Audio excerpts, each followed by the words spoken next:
Gerakan about what's going to happen with Koh Tsu Koon?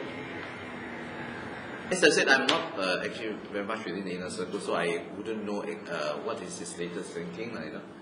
But if I read it correctly, I think he would very much prefer to come to the centre, given the fact that he's now the acting president, and hopefully he'll be confirmed as the president in the next party election. Then he feels that, if I read it correctly, he feels that he will be better able to discharge his duties as the national president by being in the centre, by being a member of the cabinet, and being a member of the topmost decision-making body within the country. I mean, he's better able to explain to party members national policies, and he thinks that he will be better able to represent the party in terms of giving the party's inputs into national decision-making. So that, I think, will be his desire, but I don't know whether other factors have now come into play to make him rethink. Given the fact that you're an economist, how do you see the things playing out for Malaysia as a country and also for Penang in the next 5-10 years? How do you feel about that? Are we facing potential crisis here, given the fact that oil money is running out? I think so. We have been able to sustain economic growth because, to be fair, there's no denying that over the years we have actually built up immense manufacturing capabilities. Of course, we are also well endowed, especially with natural resources. So with rather booming commodity prices, especially now, palm oil price is good, so is rubber price, oil price is very, very good. And then we have actually built up manufacturing capabilities, particularly in electronics, and given the fact that we still have ready access to huge markets like the United States. So we have been able to sustain.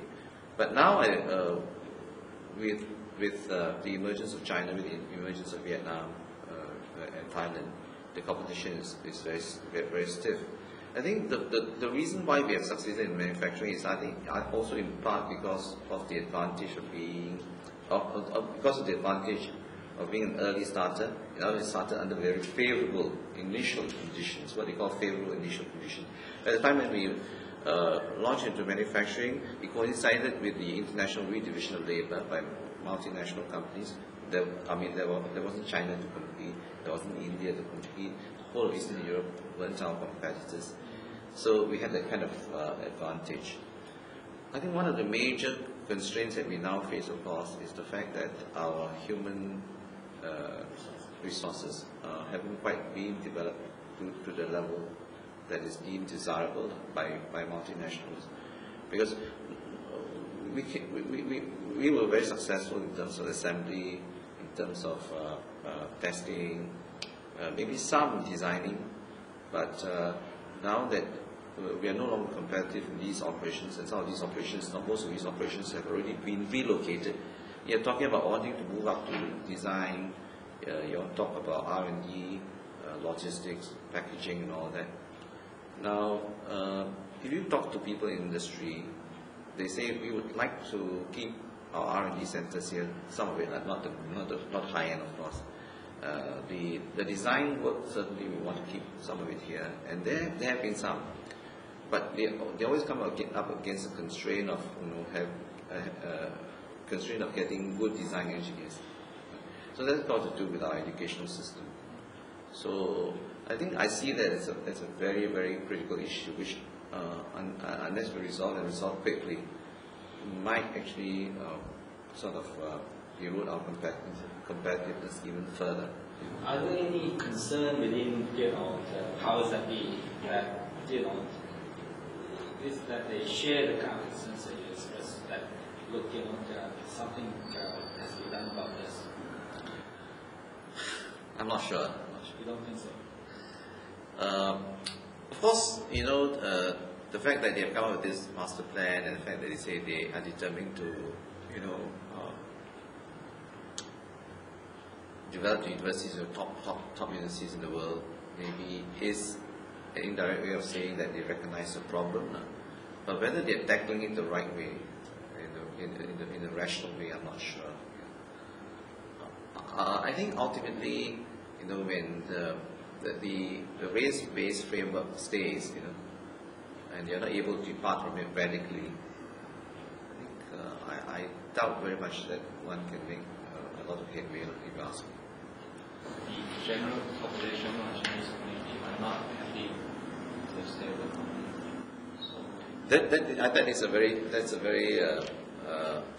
That will be a big factor working against us if that's true. Because I think in the past, they have actually continued to support Barisan, especially Gerakan, on the strength of the economy. That's true. If indeed the general feeling is that the economy is not performing well and that in fact they are actually feeling worse off, I think then the negative reaction will be there. But I think the key question will be, is there an alternative? And whether the alternative has got some economic policies that will lead them to a better performing economy. I think that is also a very key question which they will probably ponder. Now, I think there may be growth still, as well as still being generated, but I think the problem is there's not enough trickling down. I think essentially, if it's MNC generated, if it's MNC driven, and that a lot of profits are being repatriated overseas, then obviously a multiplier effect becomes considerably weakened because of that leakage. So I think the trickling down will not be strong, which is also why many feel that they are not actually benefiting from whatever growth that we have successfully generated. Yeah. So, but if true, then I think it is a factor that Barisan National, especially Gerakan, will have to take note. Your prediction for the next general election? In what sense? Well, in terms of how well the parties will be doing. Well, there's a lot of talk that there's a lot of speculation that in the urban seats, the non-Malay-based parties, within the Barisan National, MC and Gerakan, will lose some seats. Maybe that's true, but to what extent they will lose, I'm not sure. You see, elections are funny things. Certainly in our country it is. That you may predict that certain parties are going to take a beating, but the results may be otherwise.